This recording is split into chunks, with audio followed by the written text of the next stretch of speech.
అధ్యక్ష నేను ఒక్కడిని మాట్లాడుతున్నాను ఇక్కడ నుంచి ముఖ్యమంత్రి గారితో సహా 5 మంత్రులు ఇంటరప్ట్ చేస్తున్నారు. ఇదేం పద్ధతి అధ్యక్ష? ఇది అధ్యక్ష ఇది మీరు నడపాలా హౌస్ని, మీరు నడపాలా అధ్యక్ష. వారు సార్ వినండి sir. In democracy sir we have utmost respect for you. Prasad garu, speaker garu, మీరంటే చాలా రెస్పెక్ట్ ఉంది అధ్యక్ష. The opposition in a democracy has its say and the government has its way. మేము మాట్లాడిన తర్వాత వాళ్ళకు పుష్కలంగా మైక్ ఇవ్వండి, గంటలు మాట్లాడమని నేను వద్దనట్లేదు సార్.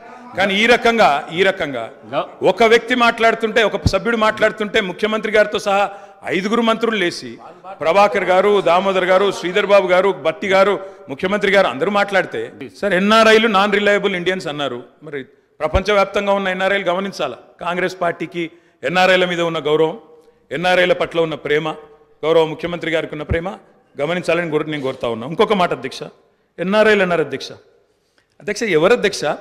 100 కోట్ల మంది భారతీయులను కాదని బయట నుంచి తెచ్చుకున్న అధ్యక్షులు తీసుకుంది ఎవరు అధ్యక్ష? బయట దేశం వాళ్ళని తెచ్చుకున్న అధ్యక్షులు చేసుకున్న దుస్థితిలో ఉన్న కాంగ్రెస్ పార్టీ ఎన్ఆర్ఐల గురించి మాట్లాడితే ఎట్లా అధ్యక్ష? ఏదేమైనప్పటికీ అధ్యక్ష ఒకటి వాస్తవం, గత 10 ఏళ్లలో పాలమూరులో వలసలు బంద్ అయినాయి, వలపోతలు బంద్ అయినాయి. 14 రాష్ట్రాల నుంచి కూలీలు వచ్చి వాళ్ళ తెలంగాణలో నాట్లేస్తున్న విషయం వాస్తవం కాదా? 14 రాష్ట్రాల కూలీలు. అధ్యక్ష మీరు నల్లగొండలో ఫ్లోరైడ్ బండ నల్లగొండ గుండె మీద పెట్టిపోతే ఆ ఫ్లోరైడ్ బండను దించింది కేసీఆర్ కాదా? ఆ విషం నీళ్ల పీడ విరగడ చేసింది కేసీఆర్ కాదా? తెలంగాణను ఫ్లోరోసిస్ రహిత రాష్ట్రంగా పార్లమెంటులో ప్రకటించింది కేంద్ర ప్రభుత్వం కాదా? ఇది అబద్ధం అంటారా? సడుగులు విరిగిన సాలెల మగ్గానికి మంచి రోజులు తెచ్చింది కేసీఆర్ ప్రభుత్వం కాదా? ఇవాళ నేతన్నల ఆత్మహత్యలతో సిరిసిల్లను మీరు ఉరిసిల్లగా చేస్తే దాన్ని మళ్ళీ తిరిగి సిరిశాలగా చేసింది కేసీఆర్ ప్రభుత్వం కాదా? కునారిల్లిపోయిన కుల వృత్తులకు కొత్త ఊపిరులుదింది కేసీఆర్ ప్రభుత్వం కాదా? కాలే కడుపుతో అర్ధాకలితో ఎవ్వరు వండుకోవద్దని చెప్పి మానవీయ కోణంలో ఆలోచించి సంక్షేమంలో స్వర్ణయుగం సృష్టించింది, ఆసరగా నిలబడ్డది కేసీఆర్ ప్రభుత్వం కాదా? 200 రూపాయల పెన్షన్ను 2000 చేసింది కేసీఆర్ ప్రభుత్వం కాదా అధ్యక్ష?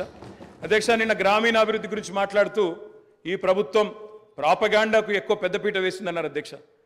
వాళ్ళ హయాంలో 50 ఏళ్లలో అధ్యక్ష ఒక్క గంగదేవి పల్లె చెప్పుకుందరు, ఒక అంకాపూర్ చూపెడుదురు. అది కూడా పాప మా గ్రామస్తులు చేసుకున్నారు, వీళ్ళు చేసింది ఏం లేదు. కానీ మా హయాంలో మా 10 ఏళ్లలో గర్వంగా చెప్తున్నా సార్, 3% కంటే తక్కువ జనాభా ఉన్న తెలంగాణ జాతీయ పంచాయతీ అవార్డులలో 30% అవార్డులు గెలుచుకునే విధంగా ప్రభుత్వాన్ని నడిపినాం, పల్లె ప్రగతిని చేసి చూపెట్టినాం. కావాలంటే చూసుకోవచ్చు. ఏ పల్లెకు పోయినా ట్రాక్టర్లు, ట్యాంకర్లు, ఏ పల్లెకు పోయినా ట్రాలీలు, ఏ పల్లెకు పోయినా డంపింగ్ యార్డులు, ఏ పల్లెకు పోయినా ఇంటి ముంగడయ్యాల నీళ్లు, బ్రహ్మాండంగా చెట్లు. ఇవి వాస్తవాలు కాదా అధ్యక్ష? ఇవాళ మీరు ఎంజాయ్ చేయండి, పర్వాలేదు. 10 ఏళ్ల తర్వాత ఎంజాయ్ చేయండి. సర్పంచులకు ఇది ఇస్తాం, మాజీలకు అది ఇస్తాం, బస్సు ఫ్రీ, బంగారం ఫ్రీ, బండి ఫ్రీ అని చెప్పి ఓట్ల కోసం చాలా చెప్పారు అధ్యక్ష. సంతోషం, చేయండి, మేము వద్దంటలేదు. నిర్మాణాత్మకమైన సూచనలు చేయమన్నారు, తప్పకుండా చేయండి. మీ మేనిఫెస్టోలోని ప్రతి హామీని నిలబెట్టుకోండి. We welcome it, we will support you. తప్పకుండా సపోర్ట్ చేస్తాం అధ్యక్ష. గత 10 ఏళ్లలో రక్తాన్ని రంగరించినాం, మెదళ్లను కరిగించినాం, ప్రాణం పెట్టి పనిచేసినాం. కాబట్టే ఇవాళ ఒక్కొక్క రంగంలో భారతదేశంలోనే తెలంగాణ అగ్రగామిగా ఉన్నది అధ్యక్ష. ఐటీ రంగంలో నిన్న వారు చెప్పినారు అధ్యక్ష, వారి అవగాహన, వారి పరిజ్ఞానం ఎంతుందో దాన్ని బట్టే చెప్పచ్చు. నేనేం చెప్పినారు అధ్యక్ష గవర్నర్ ప్రసంగంలో?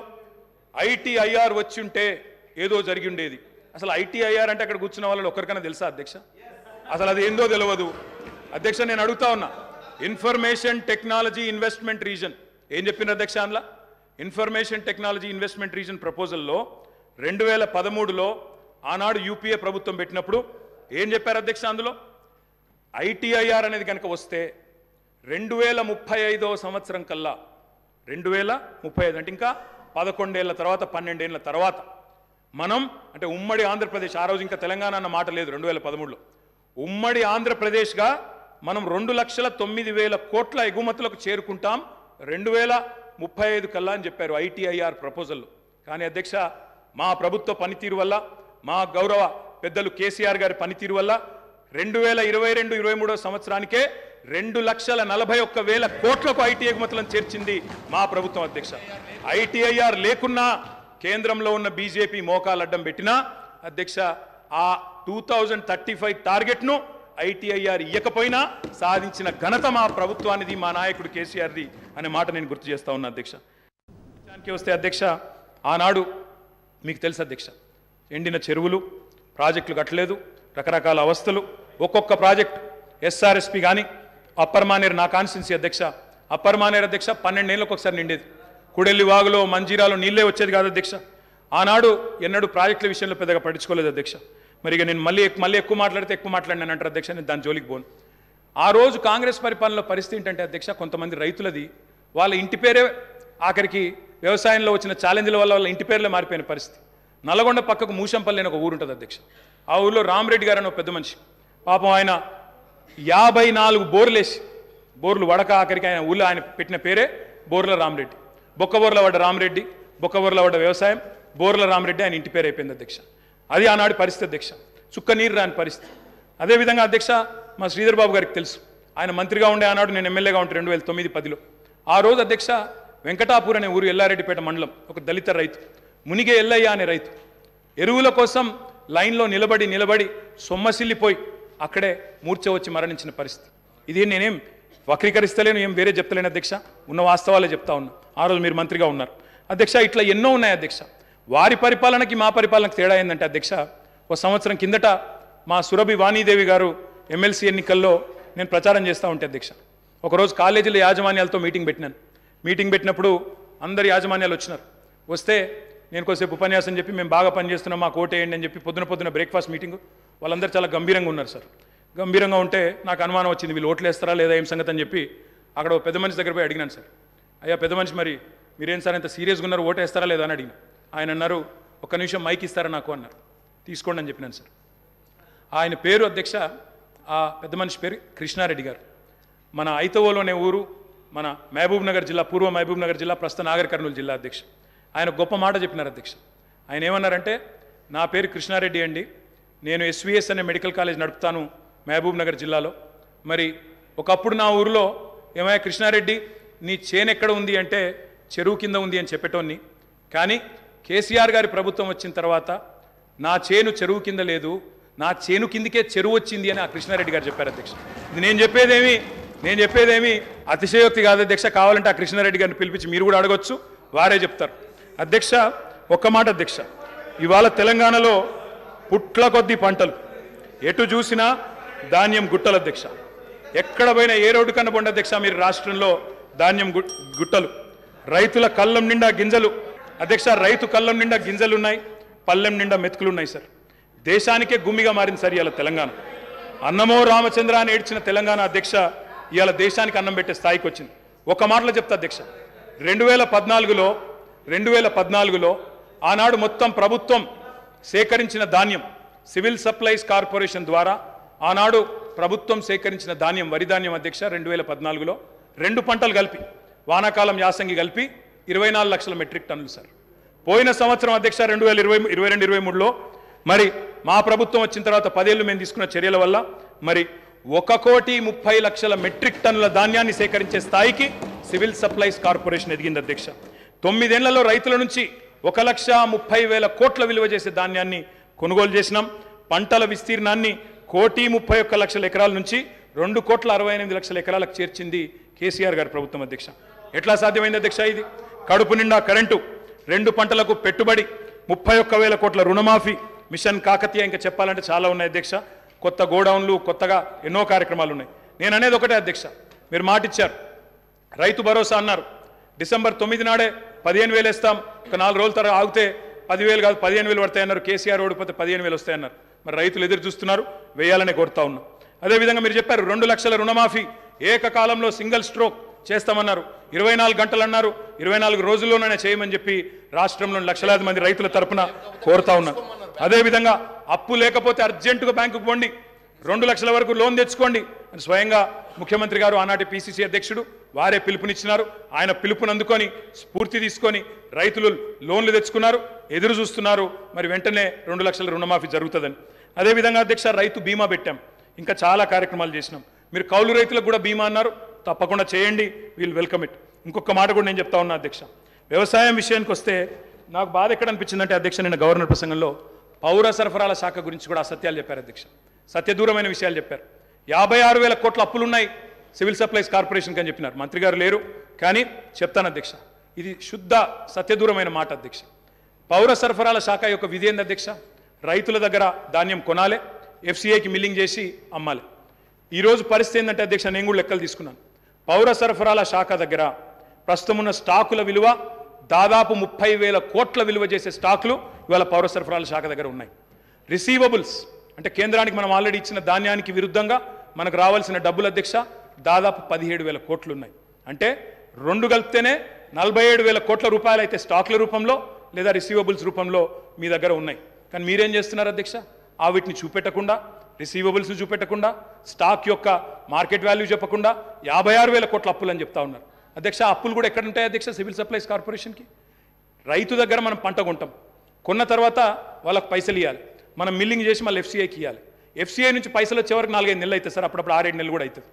ఆ ఇంటరిమ్ పీరియడ్లో రైతుకు మనమే పైసలు ఇస్తాం కాబట్టి ఆ మిత్ ఏదైతే జరుగుతుందో దాని మీద వచ్చిన దాన్ని కూడా అప్పు కింద చూపెట్టే పరిస్థితి చేసినారు అధ్యక్ష. అంటే 7-8 వేల కోట్ల అప్పు లేదా 9,000 కోట్ల అప్పు ఉంటే అది కూడా ఎందుకు వచ్చింది అధ్యక్ష? రైతుకు మిత్తి దాకొద్దు, రైతుకు సకాలంలో పేమెంట్ ఇవ్వాలని చెప్పి మేము చేసిన ప్రయత్నాన్ని అభినందించకపోగా ఇవాళ ఈ రకంగా బట్టగాల్చి మీదేసే ప్రయత్నం ఏదైతే చేస్తూ ఉన్నారో ఇది కరెక్ట్ కాదు అధ్యక్ష. ఇంకొక మాట అధ్యక్ష, అప్పుల గురించి చెప్పారు. ఇంకొక మాట అన్నారు అధ్యక్ష, చాలా బాధాకరం. ఏమన్నారు అధ్యక్ష? ఎంత దారుణమైన మాట అంటే, ఇందాక దారుణమైన ప్రసంగం ఎందుకన్నా అంటే ఎంత మాట అన్నారు అధ్యక్ష? రాష్ట్రం దివాలా తీసింది అన్నారు అధ్యక్ష. దివాలా తీసింది రాష్ట్రం కాదు అధ్యక్ష, దివాలా తీసింది మీ రాజకీయ ప్రసంగం అధ్యక్ష. దివాలా కోరు ప్రసంగం అది. ఎందుకంటున్నా అధ్యక్ష అంటే ఇట్స్ పొలిటికలీ ఇంటెలెక్చువలీ బ్రాంక్రప్ట్ స్పీచ్ అది అధ్యక్ష. నేను ఒక్క మాట చెప్తాను అధ్యక్ష. ఎట్లుందంటే తెలంగాణలో సామెత ఉంటుంది సార్, గుమ్మి నిండా వడ్లు ఉండాలి, గూటం వల్ల పిల్లలు ఉండాలన్నట. గుమ్మి నిండా వడ్లు అట్లే ఉండాలి భద్రంగా, పిల్లలు మాత్రం గూటాల లెక్క తయారు కావాలన్నట. అవుతుందా సార్? గుమ్మిలో వడ్లు కొంత తీస్తేనే కదా పిల్లలకు కొంత పెట్టగలిగేది. అందుకే అంటా ఉన్నా అధ్యక్ష నేను, ఇవాళ తెలంగాణ తన ఆర్థిక పరపతిని వినియోగించుకొని బ్రహ్మాండంగా భవిష్యత్తు మీద పెట్టుబడి పెట్టింది, క్యాపిటల్ ఎక్స్పెండిచర్ చేసింది.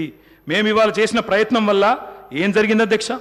బ్రహ్మాండంగా ఈరోజు 1-2 కాదు అధ్యక్ష, కేంద్ర ప్రభుత్వ సంస్థలే చెప్తా ఉన్నాయి Telangana per capital income highest in the country అనే మాట స్వయంగా రిజర్వ్ బ్యాంక్ ఆఫ్ ఇండియా చెప్తా ఉంది. ఏ స్టేట్లో లేని పర్ క్యాపిటల్ తలసరి ఆదాయం తెలంగాణదని చెప్తా ఉంది అధ్యక్ష. మరి అప్పు అంటారు, అప్పు చేసి మేము దేని మీద పెట్టినాం అధ్యక్ష?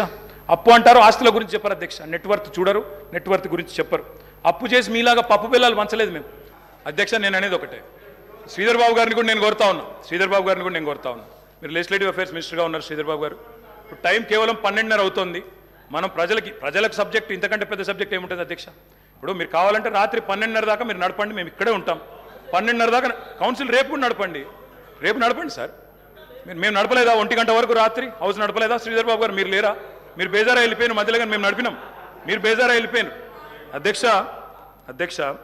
నేను ఒకటే అంటా ఉన్నా అధ్యక్ష, విద్యుత్తు విషయంలో, అప్పుల విషయంలో వారు మాట్లాడిన మాటలు, అప్పుల విషయంలో ఒక మాట చెప్పాలి అధ్యక్ష. ఇక్కడున్న 57 మంది కొత్త సభ్యులు ఉన్నారు అధ్యక్ష. They need to understand this. ఎందుకంటే అధ్యక్ష ఇంకొక రిక్వెస్ట్ కూడా మా సభ్యుల తరపున, కొత్త సభ్యుల తరపున కూడా నేను కోరుతా ఉన్నా అధ్యక్ష. కొత్త సభ్యులకు దయచేసి మీరు, ఎందుకంటే చాలామంది, నేను కూడా కొత్తగా సభ్యుడైనప్పుడు నిజంగా ఎమ్మెల్యే ఏం చేయాలనేది కూడా అవగాహన ఉండదు సార్. కొన్ని రోజులు ఏం చేయాలా, ఎంతవరకు చేయాలనేది కొన్ని రోజులు తెలియదు. మీరు కూడా దయచేసి స్పీకర్ గారు, కొత్తగా లెజిస్లేటివ్ అఫేర్స్ మినిస్టర్ గారు ఒక 3-4 డేస్ ఓరియంటేషన్ కూడా పెట్టండి.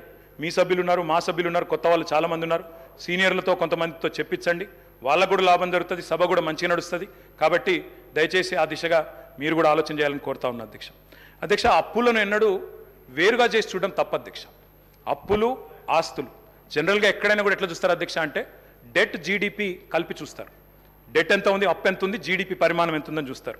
ఇవాళ రేషియో కనుక మీరు చూసినట్టయితే, నిష్పత్తి కనుక చూసినట్టయితే 2-3 ఎగ్జాంపుల్ చెప్తాను సార్.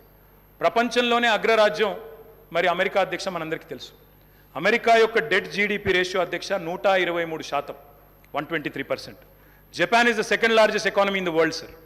జపాన్ యొక్క డెట్ జీడిపి రేషియో 215%. భారత ప్రభుత్వం యొక్క debt GDP ratio 57%.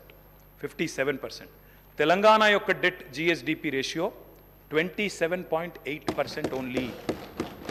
I humbly request all of you, దయచేసి మనది మనం ఎంత రాజకీయంగా ఎన్ని మాటలని అనుకోవచ్చు, కానీ ఇవాళ నేను చెప్పేది నా సొంత కవిత్వం కాదు అధ్యక్ష. This is the latest RBI report.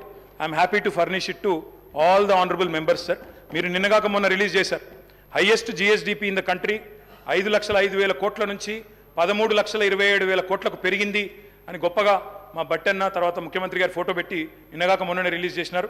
Performance మాది, ఫోటోలు వాళ్ళవి, పర్వాలేదు సార్, ఏం ఇబ్బంది లేదు. కానీ నెంబరే కదా సార్. అధ్యక్ష ఇంకొక మాట అధ్యక్ష, లయబిలిటీస్ చూసుకుంటే, డెట్ చూసుకుంటే, అప్పు చూసుకుంటే అధ్యక్ష కింది నుంచి 28 రాష్ట్రాలు సార్ దేశంలో. 28 రాష్ట్రాల్లో ఇవాళ అప్పుల్లో ఎక్కడుంది తెలంగాణ అంటే 24వ ర్యాంకులో ఉంది సార్. 24వ ర్యాంక్. ఆర్థిక మంత్రి గారు ఇక్కడే ఉన్నారు. నేను తప్పు చెప్తే వారు సరి చేయవచ్చు. ఆర్బీఐ రిపోర్ట్ వారికి కూడా పంపిస్తాను. ఇది పంపించాం, ఆర్బీఐ రిపోర్ట్ పంపిస్తాను ఆర్థిక మంత్రి గారికి స్పీకర్ గారి ద్వారా, దయచేసి చూడాలని చెప్పి నేను కోరుతాను. అధ్యక్ష ఇవాళ లేనిది ఉన్నట్టు, ఉన్నది లేనట్టు, రాష్ట్రం అప్పుల పాలైపోయిందని మాట్లాడుతూ ఉన్నారు అధ్యక్ష. ఇది కరెక్ట్ కాదు అధ్యక్ష. అదే అధికారులు, మీ కొత్త అధికారులు ఎవరు లేరు, అదే ఐఏఎస్ అధికారులు నిన్నటిదాకా మాతో పనిచేసిన వాళ్ళు, రామకృష్ణారావు గారు, శ్రీదేవి గారు, రొనాల్డ్ రాజు గారు, వాళ్ళే మీకు అదే చెప్తారు, కొత్తదేం చెప్పలేరు. గవర్నర్ ప్రసంగంలో చెప్పారు అధ్యక్ష, మాకు చాలా విచిత్రం అనిపించింది. అమరుల త్యాగాలు, బలిదానాలు. ఎవరు అధ్యక్ష, ఎవరి వల్ల చనిపోయినారు ఈ అమరులు? యాదిరెడ్డి అనే తమ్ముడు ఢిల్లీకి పోయి ఎవరి పేరు రాసిపెట్టి చచ్చిపోయినాడు అధ్యక్ష? ఇక్కడ ఉన్న వాళ్ళకి వినబడతలేదు మా ఆర్తనాదాలు అని చెప్పి ఢిల్లీకి పోయి రాసి చనిపోయిన మాట వాస్తవం కాదా అధ్యక్ష? తెలంగాణ ఉద్యమాన్ని అనగా తొక్కిందెవరు అధ్యక్ష? 1952లో 7 మందిని చంపిందెవరు? 69లో 371 మందిని చంపిందెవరు? 2004 నుంచి 14 దాకా మరి 100 మంది ప్రాణాలు తీసుకున్నదెవరు? శ్రీకాంతచారి కానీ, యాదిరెడ్డి కానీ, యాదయ్య కానీ వారి మరణాలకు కారణం ఎవరు? బలి దేవత ఎవరు? ఇవన్నీ కూడా ప్రజలకు తెలుసు అధ్యక్ష. తప్పకుండా సరైన సమయంలో సరైన నిర్ణయం ప్రజలు తీసుకుంటారు అధ్యక్ష. బలి దేవత అన్నదెవరో కూడా ప్రజలకు తెలుసు అధ్యక్ష. కావాలంటే రికార్డు ప్లే చేయమంటే కూడా చేస్తా. బలి దేవత ఎవరు, బలి దేవత అని అన్నదెవరు, ఇవన్నీ కూడా ప్రజల ముందు ఉన్నాయి, తప్పకుండా చెప్తాం అధ్యక్ష. అధ్యక్ష పౌర హక్కుల గురించి మాట్లాడింది, నియంతృత్వం, నిర్బంధం, ఇక అది జోక్ ఆఫ్ ద మిలేనియం అధ్యక్ష. కాంగ్రెస్ పార్టీ నియంతృత్వం గురించి మాట్లాడడం, నిర్బంధం గురించి మాట్లాడడం, ప్రజాస్వామ్యం గురించి మాట్లాడడం, ఎన్కౌంటర్ల పేరిట 100 మందిని కాల్చి చంపింది ఎవరు అధ్యక్ష? ఎమర్జెన్సీ పెట్టింది ఎవరు అధ్యక్ష? తెలంగాణలో నెత్తురు కారిచ్చింది ఎవరు అధ్యక్ష? పౌర హక్కుల హననం చేసింది ఎవరు అధ్యక్ష? మీ హయాంలోనే కదా. గ్రీన్ టైగర్లు, బ్లాక్ కోబ్రాలు, నయీం ముఠాలు విచ్చలవిడిగా తిరిగింది ఎవరు? పెంచింది ఎవరు అధ్యక్ష? వీళ్ళు కాదా? ఇలా మాట్లాడుతున్నారు అధ్యక్ష పౌర హక్కుల గురించి. అధ్యక్ష మా సీతక్క గారికి తెలుసు అధ్యక్ష పౌర హక్కుల గురించి. ఆనాడు చర్చల కోసం నక్సలైట్లను పిలిచి కాల్చి చంపింది ఎవరు అధ్యక్ష? వీళ్ళు కాదా అధ్యక్ష? నేనేమంటున్నా అంటే ఇవాళ వచ్చి 1000 ఎలుకలు తిన్న పిల్లి తీర్థయాత్రలకు బయలుదేరినట్టు చాలా నీతివంతమైన మాటలు మాట్లాడతామంటే కుదరదు అధ్యక్ష. చరిత్ర చెరిపేస్తే చెరిగిపోదు, చించేస్తే చినిపోదు అధ్యక్ష. ఇంకొక మాట, ఇక చాలా ఉన్నాయి అధ్యక్ష చెప్పాలంటే. అధ్యక్ష ఒక్క మాట, విద్యుత్ రంగం గురించి చాలా చెప్పారు అధ్యక్ష. విద్యుత్ రంగం గురించి చాలా చెప్పారు అధ్యక్ష. విద్యుత్ రంగం మీద వాస్తవాలు చెప్పాల్సిన బాధ్యత మా మీద ఉంది. ఇవాళ శ్వేతపత్రాలు అంటున్నారు అధ్యక్ష. వీళ్ళు కొత్తగా ప్రచురించేది ఏం లేదు అధ్యక్ష, మేమే ప్రచురించిన ఆల్రెడీ శ్వేతపత్రాలు. ఇగో కోకొల్లలుగా, ఒకటి కాదు అధ్యక్ష, శాఖల వారీగా 10 సంవత్సరాలు తెలంగాణ దశాబ్ది ఉత్సవాల సందర్భంగా అన్ని శాఖల శ్వేతపత్రాలు మేము ప్రచురించినాం. కావాలంటే పంపిస్తాం. గదే అధికారులు, గదే ఐఏఎస్ అధికారులు, కొత్తగా వచ్చిన వాళ్ళు ఎవరు లేరు, వాళ్ళే ఉన్నారు, వాళ్ళే ఇస్తారు. గదే లెక్క. మీరు తిమ్మిని బమ్మిని చేస్తామన్నా, మసిబూసి మారేడికాయ చేస్తామన్నా మార్చగలిగింది ఏం లేదు. ఆల్రెడీ శ్వేతపత్రాలు ఉన్నాయి సార్, కొత్త ప్రచురించేది ఏమీ లేదు, వాళ్ళు కొత్తగా సాధించేది కూడా ఏం లేదు అధ్యక్ష. అధ్యక్ష ఆనాడు కాంగ్రెస్ పరిపాలనలో ఎట్లా ఉండేది అధ్యక్ష? విద్యుత్ రంగం కాలిపోయే మోటార్లు, పేలిపోయే ట్రాన్స్ఫారంలు, ఎక్కడికక్కడ మొత్తం లో వోల్టేజ్ సమస్యలు, దొంగలు వచ్చే కరెంటు కోసం, అర్ధరాత్రి వచ్చే కరెంటు కోసం బాయికాడవై పండుకునే పరిస్థితులు. ఇప్పుడే ఇందాక రేవంత్ రెడ్డి గారు మాట్లాడింది నేను చెప్పాను అధ్యక్ష. ఆఖరికి ఎవరైనా చనిపోతే నెత్తి మీద నీళ్లు చల్లుకుందామంటే నీళ్లు లేని పరిస్థితి అధ్యక్ష. మరి ఇది నేను చెప్తున్న మాట కాదు అధ్యక్ష. ఈనాడు పేపర్లో రాసిన వార్త 2009 నుంచి 13 మధ్యలో 2009 నుంచి 13 మధ్యలో 4 ఏళ్లలోనే 8198 మంది రైతులు కరెంటు షాక్లతో అధ్యక్ష. ఇది బలవన్మరణాలు కాదు, ఆత్మహత్యలు కాదు, కేవలం కరెంటు షాక్లతో చచ్చిపోయిన రైతులే 8198. ఇక వాళ్ళ 55 ఏళ్ల చరిత్ర తీస్తే చక్రొచ్చి పడతారు. నేను చెప్పాది అది, నేను దానికి జోలికి కూడా పోను అధ్యక్ష. అధ్యక్ష ఇది చెప్పాలంటే చాలా ఉన్నాయి అధ్యక్ష. మా కౌశిక్ రెడ్డి గారు ఇక్కడే ఉన్నారు, హుజూరాబాద్ ఎమ్మెల్యే గారు. ఆ ఎమ్మెల్యే గారు గతంలో అక్కడ హుజూరాబాద్లో మరి కేసీఆర్ గారు స్వయంగా పోయి అక్కడ భిక్షపతి అని ఒక రైతు చనిపోతే మా మధుసూనాచారి గారు, మాజీ స్పీకర్ గారు, కేసీఆర్ గారు స్వయంగా పోయి ఆ రైతును పరామర్శించి ఆ కుటుంబాన్ని ఆదుకున్న పరిస్థితి. పాము కాటుతో చనిపోయినారు అధ్యక్ష. ఏముండే అధ్యక్ష కాంగ్రెస్ పార్టీ ప్రభుత్వం యొక్క పర్ఫార్మెన్స్? పరిశ్రమలకు వారానికి 2 రోజులు పవర్ హాలిడేలు, రైతులకు ఏనాడు 5-6 గంటలు మించి కరెంట్ ఇయ్యలే, ఎప్పటికప్పుడు మూతబడ్డ వేల కార్ఖానాలు. ఇక రాస్తే రామాయణం అంతా చెప్తే మహాభారతం అంతా అన్నట్టు సబ్ స్టేషన్ల ముంగట ధర్నాలు, ఇక ఎక్కడికక్కడ ఎండిపోయిన వరి చేన్లు మక్కంకులతో రైతుల రాస్తారు రోకోలు. అధ్యక్ష, ఆనాడు విద్యుత్ శాఖ మంత్రిగా ఆర్థిక శాఖ మంత్రిగా రోషయ్య గారు ఉండేది అధ్యక్ష, కొనిజేటి రోషయ్య గారు స్వయంగా ఒకసారి స్టేట్మెంట్ ఇచ్చినారు. ఏమని? నేను గనక ఒక సంవత్సరంన్నర లోపల విద్యుత్ వ్యవస్థను చక్కగా చేయకపోతే ఉరేసుకుంటా అన్నారు అధ్యక్ష, ఇదే శాసనసభలో. సంవత్సరంన్నర తర్వాత తుమ్మల నాగేశ్వరరావు గారు ఇంకా పెద్దలు వారందరికీ తెలిసి ఉండాలి, గుర్తుండాలి. ఆ రోజు రోషయ్య గారు బ్యాగులో పెట్టుకుని తెచ్చుకున్నారు అధ్యక్ష ఉరితాడు. నా వల్ల కాలేదు, ఇక ఉరేసుకోవడానికి నేను రెడీగా ఉన్నా అని చెప్పి ఇదే శాసనసభకి ఉరితాడు కూడా తెచ్చుకున్నారు అధ్యక్ష. అది వీళ్ళ పర్ఫార్మెన్స్. అధ్యక్ష, విద్యుత్ సంస్థల లెక్కలు చెప్పినారు అధ్యక్ష. లెక్కలు తప్పకుండా లెక్కలు చెప్పాలా, నేను లెక్కలు చెప్పాను. అప్పుల పాలు చేశామన్నారు అధ్యక్ష. మీరు విద్యుత్ సంస్థల అప్పుల లెక్క చెప్పినారు, నేను ఆస్తుల లెక్క చెప్తా సార్. అధ్యక్ష, 81,516 కోట్ల అప్పు చేసిపోయిండ్రు అన్నారు అధ్యక్ష. కానీ కేసీఆర్ గారి ప్రభుత్వం తెలంగాణ రాష్ట్రం ఏర్పడిన తర్వాత సృష్టించిన ఆస్తుల గురించి చెప్పలేదు అధ్యక్ష. ఉద్దేశపూర్వకంగా బదనాం చేయడానికి, బట్టగాల్చి మీదేయడానికి, అప్పుల సాకు చెప్పి 6 గ్యారంటీలు గొట్టెతందుకు ఒక ఉపోద్ఘాతాన్ని రూపొందించి ఇగో అప్పుల పాలైపోయింది, దివాలా తీసిందని చెప్పి తప్పించుకోవడానికి తప్ప ఇంకోటి కాదు అధ్యక్ష. అధ్యక్ష, టీఎస్ ట్రాన్స్కో అధ్యక్ష, ఇంకొక మాటలో చెప్పాలంటే అధ్యక్ష, వీళ్ళు అప్పచెప్పిపోయినాడు 2014లో. విద్యుత్ శాఖ అతి భయంకరమైన శాఖ అధ్యక్ష, అతి భయంకరమైన శాఖ. అత్యంత దురవస్థలో మాకు అప్పచెప్పిపోయినారు. అప్పచెప్పిపోయినప్పుడు ఏంది అధ్యక్ష పరిస్థితి? 2700 మెగావాట్ల కరెంటు లోటు ఆ రోజు తెలంగాణ ఏర్పడ్డ నాడు. 22,423 కోట్ల అప్పులు మీరు అప్పచెప్పినాడు మాకు. 22,423 కోట్ల అప్పులు అధ్యక్ష. ఆనాడు ఇది ఆ రోజు మీరు అప్పచెప్పినప్పుడు అప్పులు 22,000, లోటు 2,700 అధ్యక్ష. ట్రాన్స్కో ఆస్తులు అధ్యక్ష, లెక్క వాళ్ళేమో అప్పులు చెప్పారు, నేను ఆస్తులు చెప్తున్నా. ట్రాన్స్కో ఆస్తులు వాళ్ళు అప్పచెప్పిపోయినాడు మాకు 2014లో 7,461 కోట్లు. ఈరోజు అధ్యక్ష ట్రాన్స్కో ఆస్తులు మళ్ళీ తిరిగి మేము వాళ్ళకి అప్పచెప్పినప్పుడు 24,476 కోట్ల అధ్యక్ష. జెన్కో ఆస్తులు అధ్యక్ష, టీఎస్ జెన్కో ఆస్తులు ఆనాడు 19,607 కోట్లు 2014లో, ఈరోజు 53,963 కోట్ల అధ్యక్ష. అధ్యక్ష, డిస్కామ్లు ఎన్పీడీసీఎల్, ఎస్పీడీసీఎల్ ఆ రోజు వీళ్ళు మాకు అప్పచెప్పిపోయినాడు మరి చాలా తక్కువ ఉండే అధ్యక్ష. ఈరోజు ఆస్తులు చూస్తే 59,132 కోట్లు, 81,000 కోట్ల అప్పులు అన్నారు అధ్యక్ష. కానీ ఆస్తులు మా ప్రభుత్వం సృష్టించింది మొత్తంగా కలిపితే 1,37,571 కోట్లు. ఇది వాస్తవం అధ్యక్ష. ఆస్తులు మాత్రం చూపెట్టకుండా అప్పులు మాత్రం చూపెట్టి తిమ్మిని బమ్మిని చేసి ఏదో బుకాయించి ఏదో చేస్తాం, జాదుగర్ చేస్తామంటే కుదరదు అధ్యక్ష. అధ్యక్ష, మొత్తం డిస్టర్బే చేశారు అధ్యక్ష. I'm just getting started. మీరు దయచేసి మొత్తం 5 మంత్రులు ముఖ్యమంత్రి గారు డిస్టర్బ్ చేశారని మాట్లాడే అవకాశం ఇవ్వలేదు. ఇంకోటి నేను సబ్జెక్టే మాట్లాడుతున్నా సార్, ఒక్కటి కూడా అన్పార్లమెంటరీ మాట మాట్లాడలేదు, సబ్జెక్ట్ తప్ప ఇంకో మాట మాట్లాడలేదు. అవకాశం ఇవ్వండి. ప్రతిపక్షాలు నిర్మాణాత్మకమైన సూచనలు చేస్తే వారు వెల్కమ్ చెప్తానన్నారు, అందుకే చెప్తున్నా అధ్యక్ష.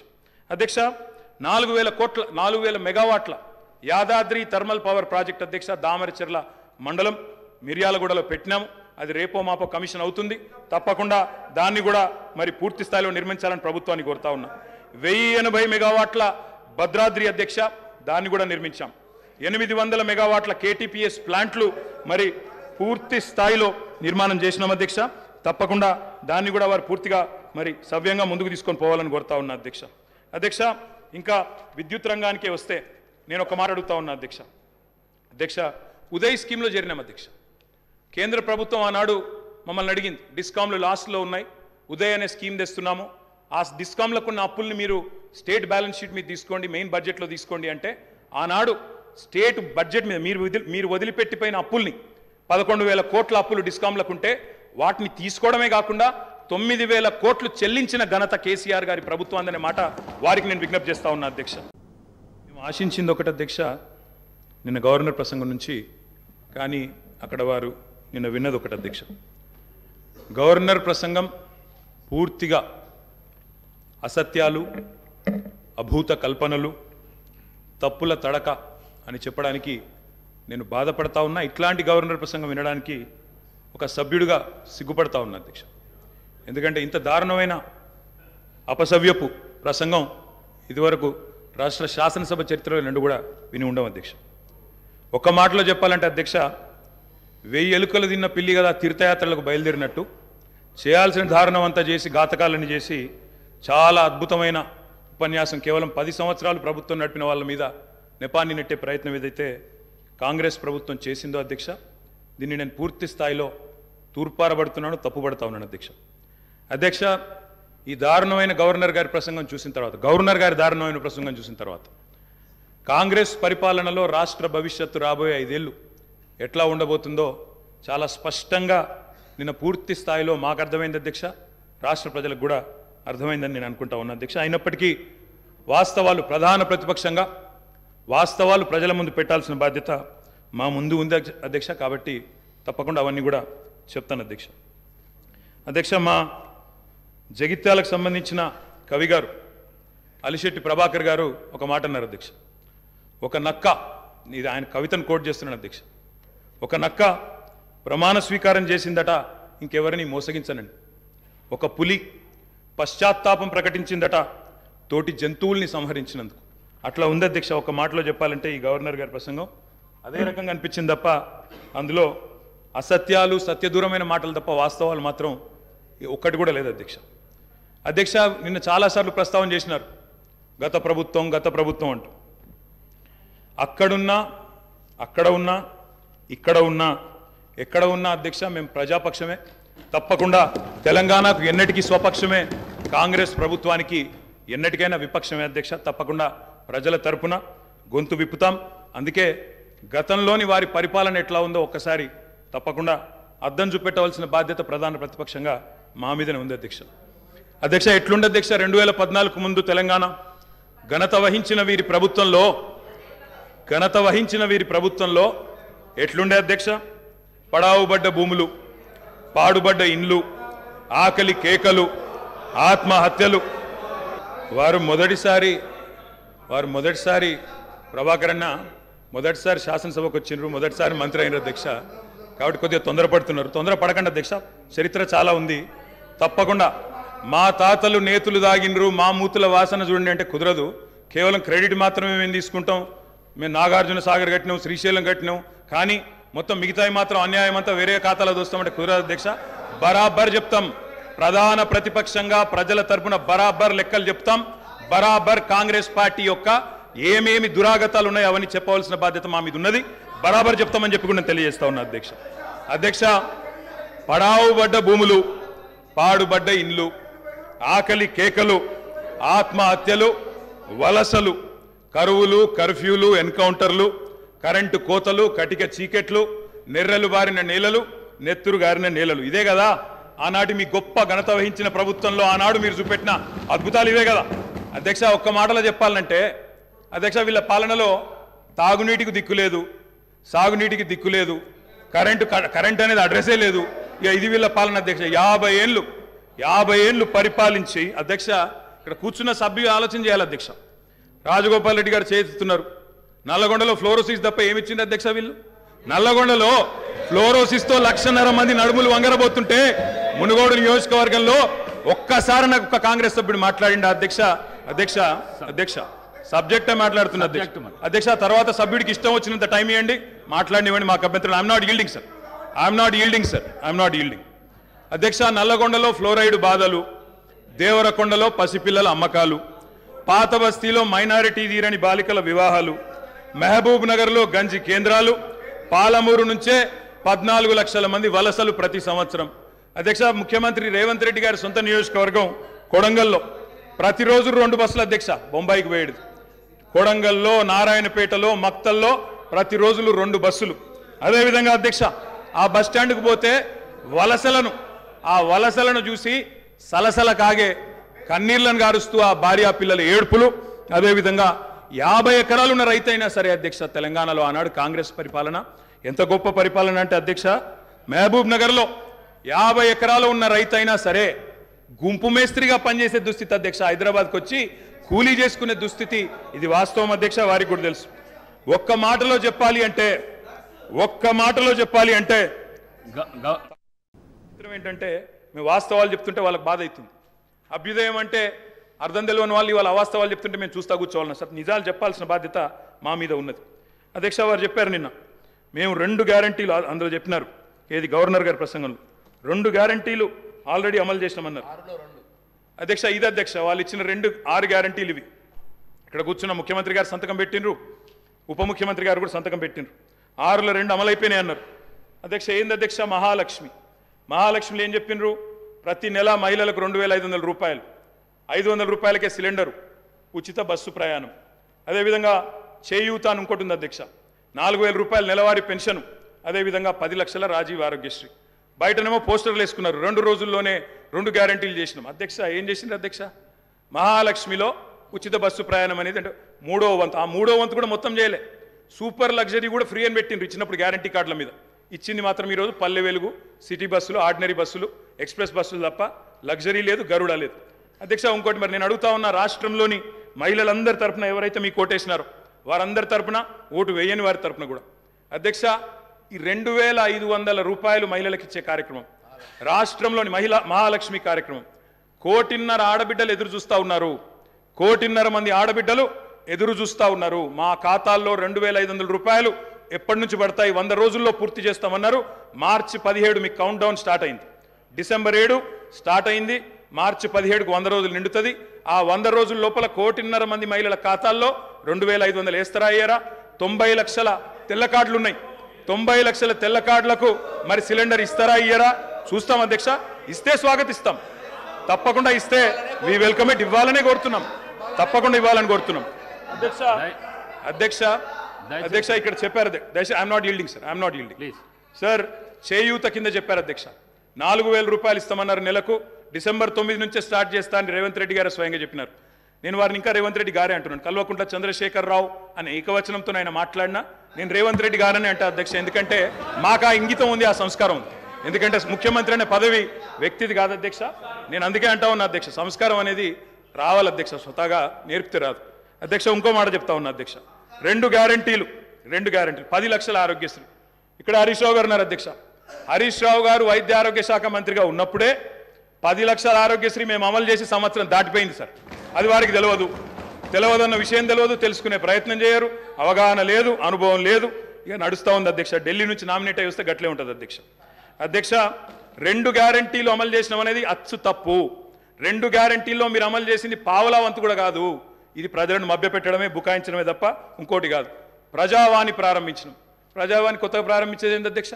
ఎప్పటి నుంచో ఉన్నది, ప్రతి మండే కలెక్టర్ ఆఫీసులో నడుస్తూనే ఉంది. మీరు ప్రారంభించిందే ఉంది. ఇనుప కంచెలు తీసేసినాం. నేను అడుగుతా ఉన్నా అధ్యక్ష, ఇనుప కంచెలు ఎవరేసినారు అధ్యక్ష? ఇనుప కంచెలు ఎవరేసినారు? 2012లో వేసిందే కాంగ్రెస్ ప్రభుత్వం, కిరణ్ కుమార్ రెడ్డి నాయకత్వం. వాళ్ళు వేసిన కంచెలు వాళ్ళే తీసి ఆ ఇల్లును బట్టన్న కప్పచెప్పి ఇప్పుడు అక్కడ ముఖ్యమంత్రి ఉంటలేరు కాబట్టి సహజంగా అక్కడ సెక్యూరిటీ అవసరం లేదని సెక్యూరిటీ తీసేసి దానికి మేమేదో గోడలు బద్దలు కొట్టినాం, కంచెలు తీసేసినాం. అధ్యక్ష ఈ బిల్డప్లు ప్రజలు నమ్మరు అధ్యక్ష. 2012లో వాళ్ళే కంచెలేసి 2023లో వాళ్ళే తీసి ఏదో చేసినాం అంటే ప్రజలంతా పిచ్చివాళ్ళు కాదు అధ్యక్ష, అన్ని గమనిస్తూ ఉన్నారు అధ్యక్ష. నేను ఒకటే అంటా ఉన్నా అధ్యక్ష, వారు ఎన్ని చెప్పినారంటే అధ్యక్ష మాటలు. ఇగో మా బట్టన్న గ్యారంటీ ఇవ్వడమే కాకుండా గ్యారంటీ మీదకి వెళ్ళి అఫిడవిట్ ఇచ్చిండు సార్. 100 రూపాయల బాండ్ పేపర్ మీద మొత్తం మధిర నియోజకవర్గంలో మా బట్టన్న మొత్తం అఫిడవిట్ ఇచ్చుకుంటూ తిరిగిండు. ప్రజలు నమ్మతలేరో నమ్ముతారో నమ్మరో అని చెప్పి అఫిడవిట్ ఇచ్చిండు అధ్యక్ష. నో ప్రాబ్లం, తప్పకుండా వారు చేయాలనే కోరుతున్నాం, చేస్తే పూర్తిగా సహకరిస్తామని చెప్పి కూడా తెలియజేస్తా ఉన్నాం. ఇవాళ నాయకుడు రాహుల్ గాంధీ గారు చెప్పారు అధ్యక్ష, మొట్టమొదటి క్యాబినెట్లోనే 6 గ్యారంటీలకు చట్టబద్ధత తెస్తాం. మెగా డిఎస్సి మొట్టమొదటి క్యాబినెట్లోనే ఇస్తాం. 6 నెలల్లో డిఎస్సి పూర్తి చేస్తాం, రిక్రూట్మెంట్ చేస్తాం. మొట్టమొదటి క్యాబినెట్. ఇప్పుడు 3 క్యాబినెట్లు అయినట్టున్నాయి అధ్యక్ష. మరి మొదటి క్యాబినెట్ ఎడవైందో, 6 గ్యారంటీలకు చట్టబద్ధత ఎడవైందో చెప్పాలి అధ్యక్ష. అధ్యక్ష రాహుల్ గాంధీ గారు చెప్పారు ఆదిలాబాద్లో. ఏం చెప్పారు అధ్యక్ష? 24 గంటల్లోనే, ఇది నేను చెప్తలేను అధ్యక్ష, హిందుస్థాన్ టైమ్స్ రాసింది. 24 గంటల్లోనే 2 లక్షల రూపాయల రుణమాఫీ చేస్తాం రైతులకు. ఇది రాహుల్ గాంధీ గారు చెప్పిన మాట. నిలబెట్టాలని చెప్పి నేను కోరుతా ఉన్నా. 24 గంటలు కాకపోయినా 24 రోజుల్లోనైనా నిలబెట్టండి అని చెప్పి నేను కోరుతా ఉన్నా అధ్యక్ష. వారు చెప్పినారు కౌలు రైతులకు బీమా రుణాలు, కౌలు రైతులకు బీమా. కౌలు రైతులు ఎదురు చూస్తున్నారు రాష్ట్రంలో, మరి రుణాలు ఇవ్వమని కోరుతా ఉన్నారు అధ్యక్ష. ఇది రేవంత్ రెడ్డి గారు చెప్పారు. కేసీఆర్ ఉంటే 5000 వస్తాయి, కేసీఆర్ ఓడిపోతే 15000 వస్తాయని చెప్పి డిసెంబర్ 9 నాడు స్వయంగా రేవంత్ రెడ్డి గారు చెప్పారు. ముఖ్యమంత్రి పదవిలో కూర్చున్నారు. మరి వారు డిసెంబర్ 9 దాటిపోయినట్టుంది. ఈరోజు డిసెంబర్ 16 అనుకుంటా. 15000 ఎడబోయినాయని చెప్పి రైతులు అడుగుతా ఉన్నారు. రేవంత్ రెడ్డి గారు మీరు సమాధానం చెప్పేటప్పుడు చెప్పాలని కోరుతా ఉన్నాం అధ్యక్ష. వారు చెప్పారు బీసీలకు 1,00,000 కోట్లు, బీసీలకు సబ్ ప్లాన్ తెస్తాం, బీసీలకు ఎంబీసీ మంత్రిత్వ శాఖ తెస్తాం, బీసీలకు మేము బ్రహ్మాండంగా 1,00,000 కోట్లు కేటాయిస్తాం, సబ్ ప్లాన్ తెస్తామన్నారు. నిలబెట్టుకోండి, వెల్కమ్ చెప్తాం, తప్పకుండా స్వాగతిస్తాం. మోస్ట్ బ్యాక్వర్డ్ క్లాసెస్కి స్పెషల్ మినిస్ట్రీ పెడతామన్నారు అధ్యక్ష. బీసీ డిక్లరేషన్లో మోస్ట్ బ్యాక్వర్డ్ క్లాసెస్కి స్పెషల్ మినిస్ట్రీ అన్నారు. ఇప్పటిదాకా కదలికున్నట్టు లేదు. వారికి నేను గుర్తు చేస్తా ఉన్నా. రాష్ట్రంలోని బలహీన వర్గాలు చూస్తూ ఉన్నారు. సమాధానం చెప్పేటప్పుడు చెప్పాలని చెప్పి కూడా నేను కోరుతా ఉన్నా. మైనారిటీలకు సప్లాన్, మైనారిటీ సప్లాన్ అన్నారు. బడ్జెట్ సెషన్లోనన్న తెండి తప్పకుండా మైనారిటీలకు బీసీలకు సప్లాన్ తేవాలా. తేకపోతే తప్పకుండా ప్రధాన ప్రతిపక్షంగా మైనారిటీల తరపున బీసీల తరపున గొంతు విప్పుతామని చెప్పి కూడా నేను తెలియజేస్తా ఉన్నా. అధ్యక్ష, ఆటో డ్రైవర్లకు నెలకు 1200 ఇస్తాం, బోర్డు పెడతామని చెప్పి రాహుల్ గాంధీ గారు చెప్పారు. తప్పకుండా నిలబెట్టాలా. 7 లక్షల మంది ఆటో డ్రైవర్లకు ఇస్తామన్నారు. నిలబెట్టుకోవాలని చెప్పి నేను కోరుతా ఉన్నా. రాష్ట్రంలోని తమ్ముళ్ళు ఎదురు చూస్తూ ఉన్నారు. మొదటి కేబినెట్లో మెగా డిఎస్సి అన్నారు, అతి లేదు గతి లేదు. అదేవిధంగా జాబ్ క్యాలెండర్ అన్నారు, టీఎస్పీఎస్సీ ప్రక్షాళన అన్నారు. మరి దాని మీద కూడా తప్పకుండా చెప్పాలా. అధ్యక్ష, ఇంకా చెప్పారు అధ్యక్ష, మొదటి ఏడాదిలో 2 లక్షల ఉద్యోగాలు భర్తీ చేస్తామన్నారు. ఆ ఉద్యోగాల వివరాలు ప్రకటించాలని చెప్పి నేను డిమాండ్ చేస్తా ఉన్నా. తప్పకుండా చేయాలని చెప్పి కోరుతా ఉన్నా. ఇక మా సోదరుడు వివేక్ గారు కూడా మాట్లాడినారు అధ్యక్ష. మా వివేక్ అన్న కూడా చెప్పిండు 40,000 ఉద్యోగాలు ఇస్తా చెన్నూరులో అని చెప్పిండు అధ్యక్ష. చెన్నూరు ప్రజలు ఆశగా మా వివేక్ అన్న గురించి చూస్తున్నారు. తప్పకుండా 40,000 ఉద్యోగాలు ఇవ్వాలని చెప్పి కూడా నేను కోరుతా ఉన్నా అధ్యక్ష. అధ్యక్ష, ఇంకా చాలా చెప్పారు అధ్యక్ష. ఇట్లా హామీలు 1-2 కాదు అధ్యక్ష, చాలా చెప్పారు. We welcome it. మీరు నిలబెట్టుకోండి, తప్పకుండా నిలబెట్టుకోండి, తప్పకుండా బ్రహ్మాండంగా పనిచేయండి. మేము చేసిన దానికంటే ఎక్కువ పని చేయండి, మేము చేసిన దానికంటే ఎక్కువ పేరు సంపాదించుకోండి. 64 కాకపోతే ప్రజలు మీకు ఇంకా ఎక్కువ ఆశీర్వాదం ఇస్తారు. తప్పకుండా చేసుకోండి, మాకు అభ్యంతరం లేదు.